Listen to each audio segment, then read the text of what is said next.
The time, 03:15 hours. November 27, 2025. The Shatura Thermal Power Station, a 1,500 megawatt artery, feeding life 22 million people, the heart of the Kremlin's defense grid, and it is turning into molten slag. Across the capital, lights flicker, then die. 33,000 households are plunged into a deep, freezing black. The temperature, 0 degrees Fahrenheit. Hours before, Vladimir Putin mocked peace talks, then launched missiles at Kyiv. This was the response.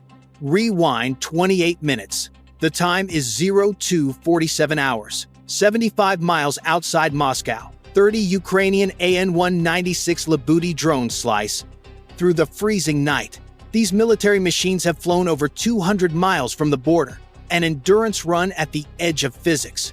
For 6 hours, they flew nap of the Earth, between 100 and 300 feet, low enough to remain ghosts on long-range radar, high enough to clear the Russian timberline. The marathon is over. Now, the sprint begins.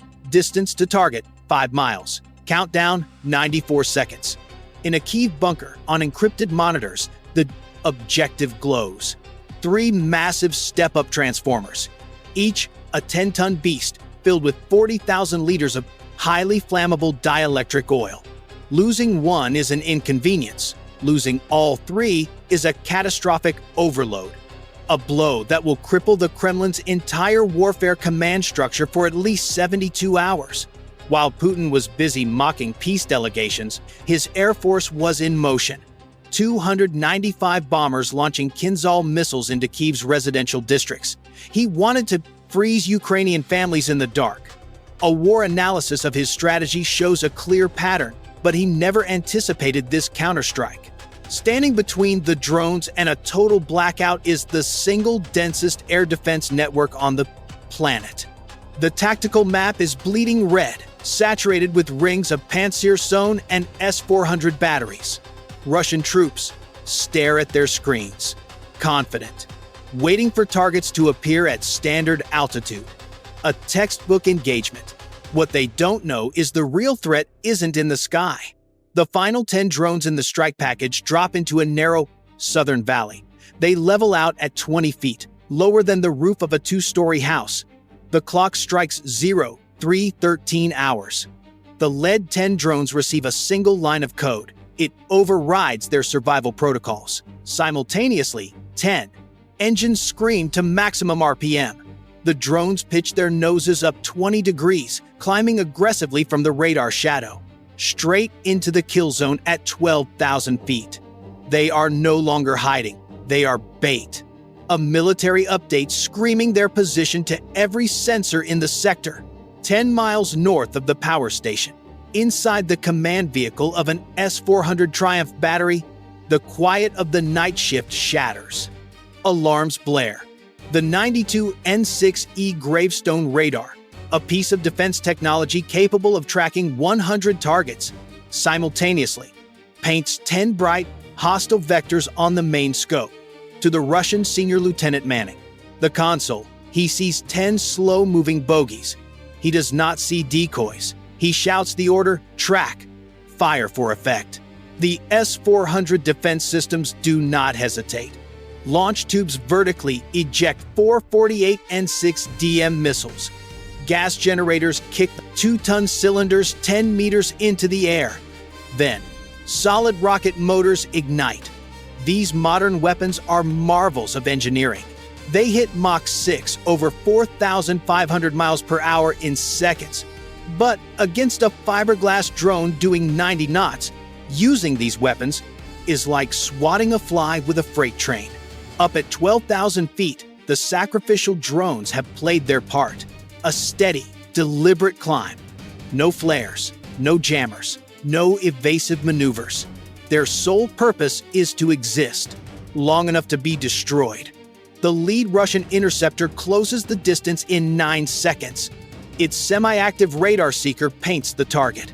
It floods the lead drone with lethal electromagnetic energy. The proximity fuse calculates the final intercept solution and detonates the 180-kilogram warhead, an eraser against the night sky.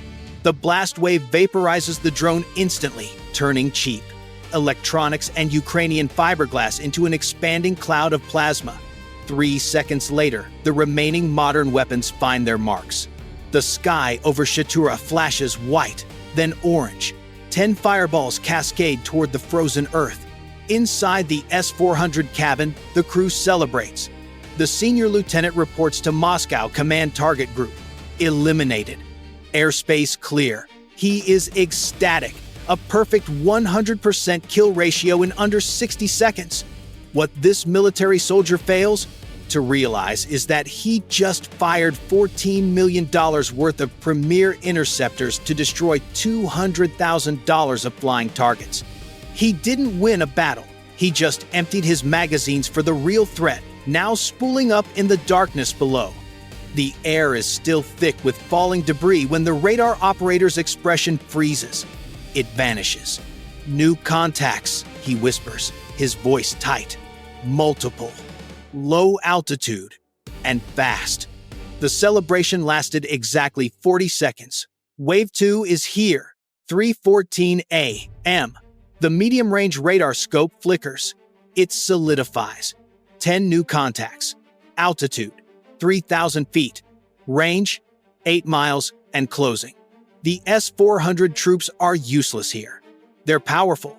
Long-range radars are blind. The targets are too close, too slow. This is no longer a sniper's game. This warfare is intimate. Enter the Tor M2. Hidden in the birch forest, 3 of these defense systems sit like crouching predators. They are the pit bulls of Russian air defense. While the S-400 plans, the Tor M2 reacts. It thinks in milliseconds. Its tracking radar spins to life, acquiring all 10 targets instantly. The fire control computer begins its lethal calculus. Its algorithms, designed to intercept Mach 2 fighter jets, process the plotting Ukrainian drones. The system essentially laughs. Intercept solution locked in 0.8 seconds. The Tor systems initiate a cold launch. Gas pistons punch the missiles 10 meters into the air, clear of the vehicle, before their main thrusters ignite. A violent roar. The rockets whip horizontally, screaming towards the inbound drones. 7 targets die before they can even register a lock. No warning tone. The 9 M331 missiles detonate their fragmentation warheads a precise 10 meters from their targets. A tungsten cloud shreds propellers and flight controls. This isn't an explosion. It's a mid-air disassembly. Carbon fiber wings flutter into the snow like black leaves. But 3 drones slip through. Perhaps it was a radar glitch, or momentary masking by the terrain. They have crossed the Tor's minimum engagement line. They are now inside the dead zone. This is where the final layer, the Pantsir S-1, takes over this global conflict. The Pantsir is a hybrid beast, part missile launcher, part Gatling gun. Its operator, sweating, watches the 3 survivors close at 100 knots. He bypasses the missiles, too close. He engages the dual 30mm to a 38M autocannons. He squeezes the trigger. The cannons roar, a sound that rips the air apart, spewing 5,000 rounds per minute. A wall of high-explosive steel. Explosive, incendiary tracers claw into the darkness. The lead drone meets the stream head-on. It does not simply fall, it evaporates. The 30mm rounds, forged for shredding armored helicopters, atomize the small aircraft. A vapor of molten plastic and wire. The 2nd and 3rd drones break formation, jinking hard left. But the Pantsir's optical tracker is locked. Relentless. The stream of fire stitches across their flight path, sawing them from the sky. Silence descends on the Shatura Valley. The Russian commander wipes sweat from his brow. Soot blackens the snow around the battery. The air is thick with the scent of ozone and burnt cordite. His eyes scan the status panel. The S-400 is depleted. The Tor defense system reloading. All hostile targets neutralized. He keys his radio, connecting to the Kremlin command grid. Attack repelled. Commencing reload. ETA, 3 minutes. He believes he is a hero. He believes the battle is won. He is wrong. In modern warfare, 3 minutes is an eternity. He cannot know the real attack. The one that matters was designed for this exact moment, waiting for that single transmission. Reloading. Suddenly, the radar screens in the Pantsir units flash alive, a surge of movement from the southern valley. The 10 remaining Lyutyi drones execute a violent pop-up. They ascend from 20 feet to 800 feet in seconds, but they do not attack. Instead, their payload bays open, like a bomber dispensing cluster munitions. Each Lyutyi drone releases 2 objects. These objects do not fall. They power on. 20 modified FPV quadcopters racing drones engineered for raw speed and agility. They scream to life in midair. Their flight path is not linear. It is the chaotic dance of angry hornets. Up, down, corkscrewing, hovering, darting. For the Russian radar, a defense system designed to track the smooth trajectory of missiles or jets, this is a digital nightmare. The tracking algorithms fail. Targeting reticles leap wildly from one contact to the next. An erratic signature. Is it a bird? A missile? Why is it executing a barrel roll? Inside the Pantsir, the troops panic. Targets everywhere, engaging! They depress the triggers on their dual 30mm 2A38M autocannons. The night shatters. 6 streams of high-explosive incendiary tracers spray the sky. A wall of lead, a defense forged to shred cruise missiles. But against this swarm, it's like swatting wasps with a sledgehammer. The 20 FPVs are not flying predictable profiles. They are flying pure chaos. One quadcopter executes a vertical dive, pulling a 9G turn just as a burst of 30mm shells saturates the airspace it occupied a millisecond before. Another performs a barrel roll around a stream of tracers. The Russian targeting computers, built on linear physics, are cascading with errors. But the sheer volume of Russian fire has a quality all its own. A Pantsir on the left flank breaks from the FPVs. It acquires a lock on a hovering Lyutyi mothership. Too slow to evade. A short, brutal burst from the 30mm cannons connects. The drone disintegrates. Mid-air, burning fiberglass and shattered avionics rain down on the snow. To the right, a reload crew for a Tor M2 system slams a fresh missile canister into the launch rack. Missile ready. The operator bypasses the lock-on sequence. He fires visually, targeting the largest shadow in the sky. The 9 M31 missile ignites, leaping from the rail in a plume of smoke. It screams past the FPVs, slamming into a second Lyutyi at the apex of its dive. The warhead detonates. The explosion is massive. It throws a nearby FPV into a flat spin, a leaf in a hurricane of shrapnel. The sky is a vortex of fire, tracers, and shattered defense technology. Shrapnel. 2 more Lyutyi motherships are snared in the kill box. A 30mm round from the defense systems tears into a wing root. It corkscrews into the forest below. The second flies directly into a debris cloud from its own destroyed decoy, its engines choking on metal fragments before. It plummets into the frozen earth. 4 motherships neutralized. 16 drones now burning wreckage. On the ground, Russian soldiers scream commands over the radio. They believe they are winning this battle of attrition. Their eyes are skyward, locked on the pyrotechnics of this modern warfare engagement. At 800 feet, they failed to see the shadows hugging the ground. Below the rain of fire and falling comrades, 6 survivors emerge, the final wave of attack drones. The strikers cut their throttles to idle. They execute a hard dive, breaking from the kill zone, descending from the carnage above, into the absolute darkness of the valley. At 30 feet, automated systems scream, "Pull up!" Control surfaces respond instantly. The engines spool from idle to 110% emergency power. Nitro boost engaged. They level out at a mere 20 feet, a deck level lower than the treetops. An alert Pantsir operator, adrenaline surging, catches a flicker on a peripheral camera. A shadow. It is racing across the snow at 300 kilometers per hour. He slams his controls, trying to depress the gun carriage for the shot. The turret hits its mechanical stop. The cannons are angled at 5 degrees, but these modern weapons are flying at 10 degrees relative to his position. He has a lock, he can track them, but his weapons physically cannot engage. The 6 strikers flash past, the helpless Pantsir, a non-factor. Ahead, the darkness recedes. The objective is revealed. The 3 massive step-up transformers loom like industrial monoliths. They are exposed, they are unguarded, and in the thermal optics of the DS Max Seekers, they burn white-hot against the frozen landscape. The swarm was sacrificed to open this door.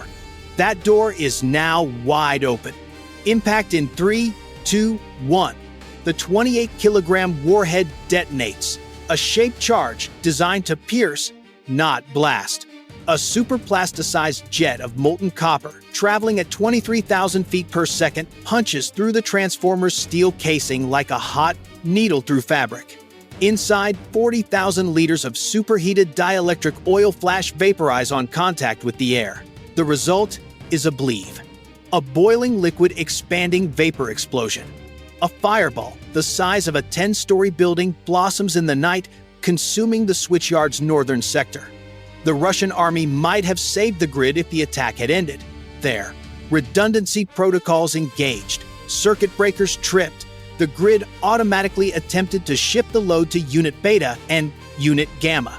In theory, these units could absorb the surge, but this war analysis was about to be proven wrong. Striker number 2 and number 3 were already on their final approach. Striker 2 impacts Unit Beta at the precise moment its cooling fans spool up to manage the new load. The explosion severs control cabling. Safety valves fail open. The oil ignites. Now, 2/3 of the station's output is a funeral pyre. The entire grid is in agony. Massive voltage spikes surge through the transmission lines, racing toward the Kremlin itself. Automated defense technology at substations across Moscow confronts an impossible equation. 500 megawatts of demand, 0 supply. Striker 3 goes wide. A stray 30-millimeter round from a desperate Panzer crew clips its tail assembly. It cartwheels into a concrete retaining wall. But the remaining 3 drones do not miss. They converge on the final target, Unit Gamma, like sharks smelling blood. They are not here to disable it. They are here to erase it. 3 warheads detonate as one. The shockwave is so immense it registers on seismic sensors. The shockwave shatters glass 300 feet from the target. In the master control room, the boards bleed crimson, not a warning. A system-wide failure. The Moscow regional grid frequency plummets. 50 Hz, 47, 45, 42. Distant turbines trip offline. A cascade shutdown to prevent catastrophic imbalance. The lights inside the Kremlin flicker once, twice, then they die.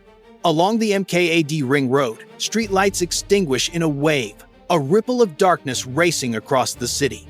In 33,000 apartments, the hum of electric heaters goes silent, a final breath against the cold. The temperature outside is now the temperature inside. The Russian winter begins its infiltration. Back at the substation, the silence is a lie. It is the roar of a chemical fire. A new star burning bright enough to be seen from orbit. The Russian air defense commander emerges from his Pantsir. His eyes fix on the inferno behind him. Then his empty missile rails. Finally, the smoking wreckage at his feet. The remains of a $20,000 drone that just defeated his $15 million defense system. A grim war analysis in modern warfare. In 10 minutes, Russia fired $35 million of S-400, TOR, M2, and Pantsir interceptors. They downed 14 Lyutyi drones and a swarm of cheap FPVs. A tactical victory on paper. The reality is different. Ukraine's entire strike package cost $480,000. For the price of a house, they have just obliterated 3 custom-built high-voltage transformers, critical defense technology. Each one takes 18 months to manufacture. This wasn't just turning off the lights, it was erasing the supply chain for replacement parts. Moscow now runs on backup power and borrowed time. The military command grid is fragmented. Logistics trains for army troops are dead on unpowered tracks. Heating for 30,000 people is gone. A message delivered with chilling precision tonight. Ukraine didn't win by matching expensive weapons. They won through asymmetric warfare, letting Russia shoot at the sky while their drones crawled in from the ground. And as the sun rises over a dark, frozen Moscow, one truth is clear. The winter just became a far colder weapon in this global conflict. For the soldiers at the front, the chill cuts deeper. This military update signals a new, darker phase of the war, and that was only the beginning.